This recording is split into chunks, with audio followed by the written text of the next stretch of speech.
सर्वांना नमस्कार. Genius school या यूट्यूब चॅनलमध्ये आपणा सर्वांचे सहर्ष स्वागत.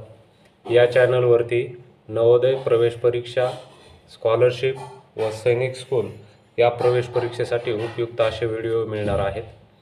चला तर आपण सुरुवात करूया. आजचे पहिले गणित आहे 5/11 मध्ये 5/11 किती वेळा मिळवल्यास बेरीज 15 येईल. या ठिकाणी बघा विद्यार्थी मित्रांनो, 5/11 मध्ये 5/11च मिळवायचा आहे आणि उत्तर येणार आहे आपले 15. तर याचे उत्तर कसे काढायचे आहे पहा.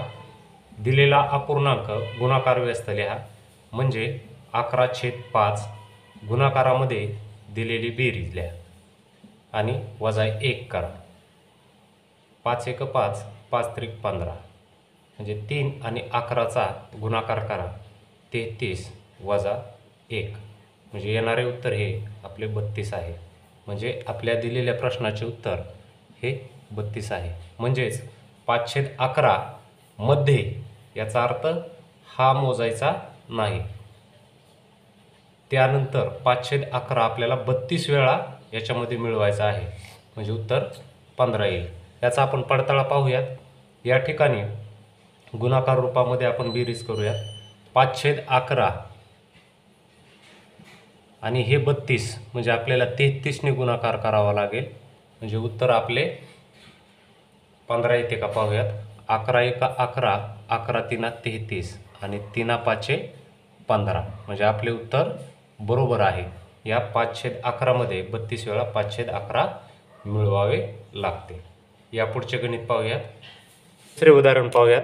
8/7 मध्ये 8/7 किती वेळा मिळवल्यास बेरीज 80 येईल. याही ठिकाणी या प्रश्नाचे उत्तर काढत असताना दिलेला अपूर्णांक गुणाकार व्यस्त रूपामध्ये लिहा, म्हणजे 7/8 गुणाकारात दिलेली बेरीज लिहा, म्हणजे 80.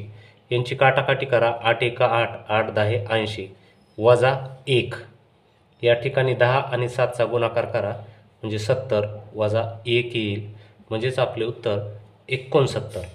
म्हणजे 8/7 मध्ये हा 8/7 आपल्याला 69 वेळा मिळवावा लागेल, म्हणजे उत्तर 80 येईल. या ठिकाणी याचाही आपण पडताळा पाहूयात. म्हणजे आपल्याला 69च्या ऐवजी 70ने गुणाकार करावा लागेल.